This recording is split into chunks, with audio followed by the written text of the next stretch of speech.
நல்லவை கேட்போம் நமது சேனலில் மகாபாரதம் பீஷ்ம பர்வம். பாண்டவர்களும் கௌரவர்களும் யுத்தம் பண்ண வேண்டும் என்பதான ஒரு தீர்மானம் ஏற்பட்டது. அதனால் இருவரும் யுத்தத்திற்கு தயாரானார்கள். அப்பொழுது வியாசர் திருதராஷ்டிரனை பார்த்து, நீ யுத்தத்தை பார்க்க விரும்பினால் உனக்கு கண் பார்வை தருகிறேன் என்று கூறுகிறார். அதற்கு திருதராஷ்டிரன், நான் காதால் கேட்க விரும்புகிறேன் என்று சொல்ல, வியாச பகவான் சஞ்சயனுக்கு அந்த ஞானக்கண்ணை ஞான திருஷ்டியை கொடுத்து, நீ யுத்தத்தை பார்த்து அங்கு நடக்கக்கூடியவைகள் எல்லாவற்றையும் நீ திருதராஷ்டிரனுக்கு சொல்ல வேண்டும் என்று கூறினார். யுத்தம் ஆரம்பிப்பதற்கு முன்பு ரெண்டு பக்கத்தையும் சேர்ந்ததான வீரர்கள் ஒரு பிரதிஜை செய்து கொண்டார்கள், கௌரவர்களும் பாண்டவர்களும். யுத்தம் போர் முறை, அதுக்கு ஒரு நியதி நியமங்கள் உண்டு. அதன்படிதான் யுத்தத்தை பண்ண வேண்டும். ஒவ்வொரு நாளும் யுத்தம் முடிந்த உடனேவே சாயங்காலம் எல்லோரும் பிரீத்தியாக அன்போடு இருக்க வேண்டும், விரோதம் பாராட்டக்கூடாது என்று சொல்லி கையில் ஆயுதம் இல்லாதவர்களையும் ஓடுபவர்களையும் துரத்தி யுத்தத்தில் கொல்லக்கூடாது, வதம் செய்யக்கூடாது, சண்டை போடக்கூடாது, இப்படி பல விதிமுறைகளை எல்லாம் ஒருவருக்கொருவர் அந்த யுத்தத்தில் சொல்லப்பட்டது. யுத்தம் ஆரம்பிப்பதற்கு முன்பாக சில நியமங்கள்லாம் சொல்லப்பட்டது. அப்பொழுது யுத்தம் தொடங்கக்கூடியதான முதல் நாள் அர்ஜுனன் கிருஷ்ணனை பார்த்து, சேனையோர் உபயோர் மத்தியே ரதம் ஸ்தாபய மேச்சுதா அப்படின்னு கௌரவ பாண்டவர்கள் சேனைகளுக்கு நடுவில் ரதத்தை கொண்டு நிறுத்துவாயாக என்று சொல்ல, கிருஷ்ணனும் அப்படியே நிறுத்துகிறார். அர்ஜுனன் கீழே இறங்கி அந்த கௌரவர்கள் இருக்கக்கூடியதான அந்த சைன்யங்களை எல்லாம் பார்க்கிறார். பார்த்து அதில் பீஷ்மர், துரோணர், கிருபர், துரியோதனன் முதலான 100 சகோதரர்கள், புத்திரர்கள், பேரன்மார்கள், இப்படி எதிர்க்கட்சியில் விரோத பட்சத்தில் எவ்வளவு பேரையும் பார்த்தவுடனே மிகவும் வருத்தமானது ஏற்படுகிறது அர்ஜுனனுக்கு. என்னுடைய உறவினர்களை, பந்துக்களை எல்லாம் கொன்று இந்த ராஜ்யத்தை அடைந்து இந்த சுகபோகத்தை வாழ வேண்டும் என்றால் அப்படிப்பட்டதான ஒரு ராஜ்யம், சுகபோகங்கள் எனக்கு தேவையில்லை. எல்லாரையும் கொன்று ராஜ்யத்தை நாசப்படுத்தி குலதர்மங்களை நாசப்படுத்தி அதனால் ஒரு க்ஷேமத்தை நான் அடைய வேண்டுமா என்று சொல்லி கிருஷ்ணனிடம் வந்து, எனக்கு என்ன செய்வது என்று தெரியவில்லை, நல்லது கெட்டது எது என்றும் தெரியவில்லை, அதனால் எனக்கு எது நல்லதோ அதை நீ செய்வாயாக, நான் உனக்கு சிஷ்யனாக நான் சரணமடைகிறேன், என்னை சிஷ்யனாக ஏற்றுக்கொள்ள வேண்டும் என்று பிரார்த்திக்கிறான். உடனே கிருஷ்ணன் அர்ஜுனனுக்கு பகவத்கீதையை உபதேசம் செய்கிறார். அதாவது உலகத்தில் உள்ள எல்லோரும் வாழ்வதற்கு ஒரு ஆதாரமாக ஒரு தர்மங்களை உபதேசம் செய்கிறார். உலகத்தில் பிறந்தவர்கள் எல்லோரும் அவரவர்கள் கடமைகளை செய்ய வேண்டும். அதற்குத்தான் விதிமுறைகள் எல்லாம் ஏற்பட்டிருக்கின்றன. அதனால் அந்த விதிமுறைப்படி எல்லோரும் நடந்து கொள்ள வேண்டும். ஆகையினால் சத்திரிய தர்மப்படி நீ யுத்தம் பண்ண வேண்டும்.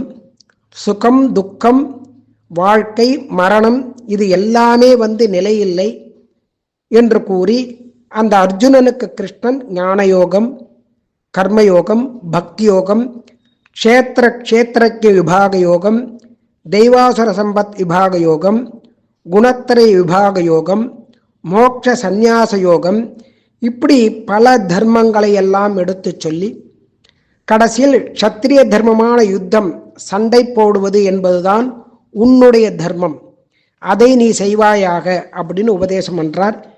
இப்படி 18 அத்தியாயங்களை அந்த அர்ஜுனனுக்கு உபதேசம் பண்ணி, அர்ஜுனன் மூலமாக உலகத்திற்கும் ஒரு நன்மை ஏற்பட வேண்டும், எல்லோரும் அனுஷ்டிக்க வேண்டும் என்றும் உபதேசம் செய்கிறார் கிருஷ்ணன்.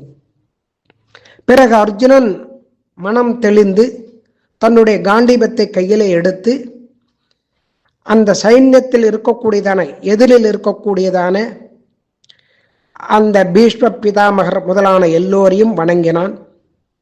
அப்படியே தர்மபுத்திரரும் தன்னுடைய கவச்சத்தை எல்லாம் ஆயுதங்களை எல்லாம் கீழே வைத்துவிட்டு தம்பிகள் எல்லோருடன் சேர்ந்து கரங்களை குவித்து கொண்டு கைகூப்பி பீஷ்ம பிதாமகர், துரோணர், கிருபர், சல்யன் இப்படி இருக்கக்கூடியதான அந்த பெரியவர்கள் எல்லோரையும் வணங்கி ஆசீர்வாதம் பெற்றார்கள். அடுத்து யுத்தமானது ஆரம்பமானது. முதலில் துவந்த யுத்தம் நடந்தது.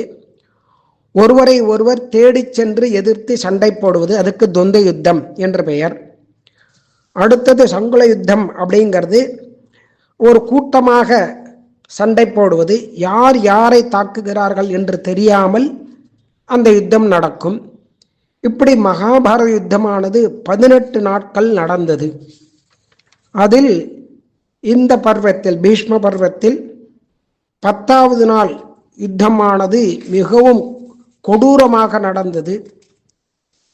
இதில் பீஷ்மர் மிகவும் ஆக்ரோஷத்துடனும் கோபத்துடனும் யுத்தம் பண்ணினார், சண்டை போட்டார், எதிரிகளை தாக்கினார். அப்பொழுது அர்ஜுனன் சிகண்டியை முன்வைத்து யுத்தம் பண்ண ஆரம்பித்தான், சண்டை போட ஆரம்பித்தான்.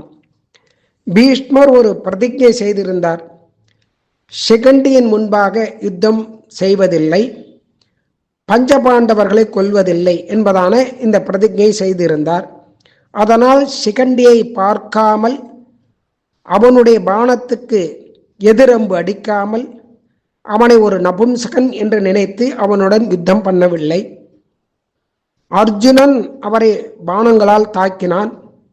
அவர் பாண்டவர்களை கொல்வதில்லை என்ற ஒரு பிரதிஜை செய்திருந்ததால் சிகண்டியோடும் அர்ஜுனனோடும் சண்டை போடவில்லை, அர்ஜுனனை எதிர்த்து தாக்கவில்லை.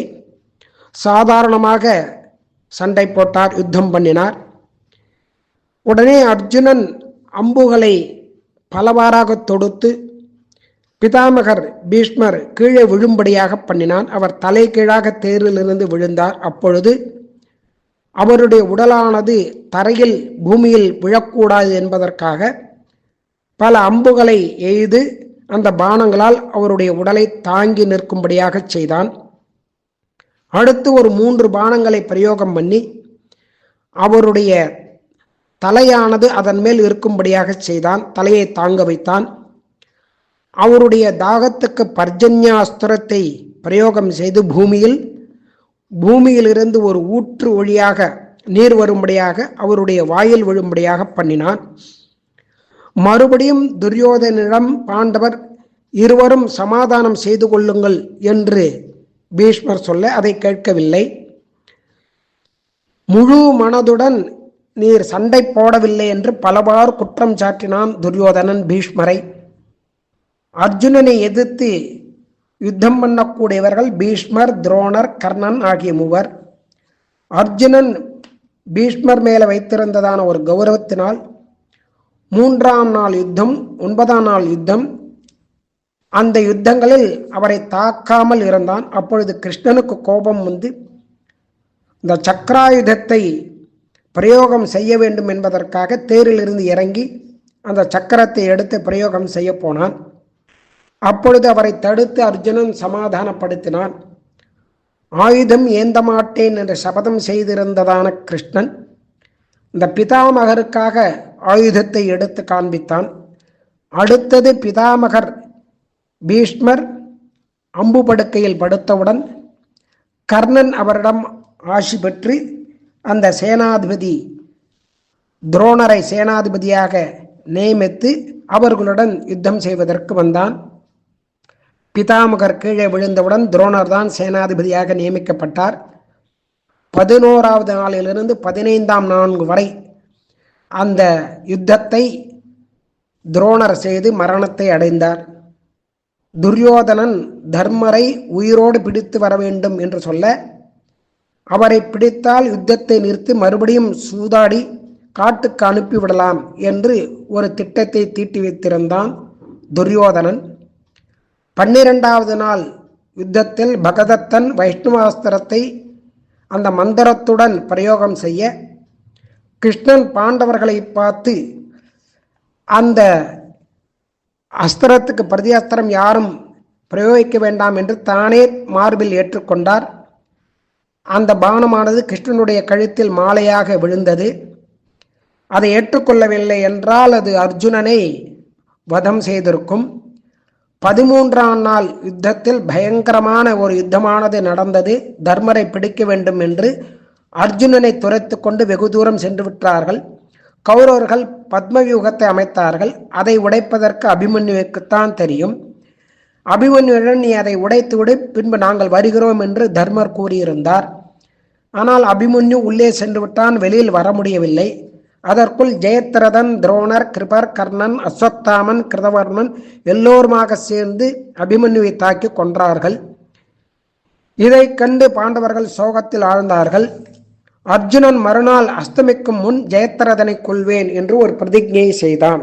மற்றவை நாளை கேட்போம்.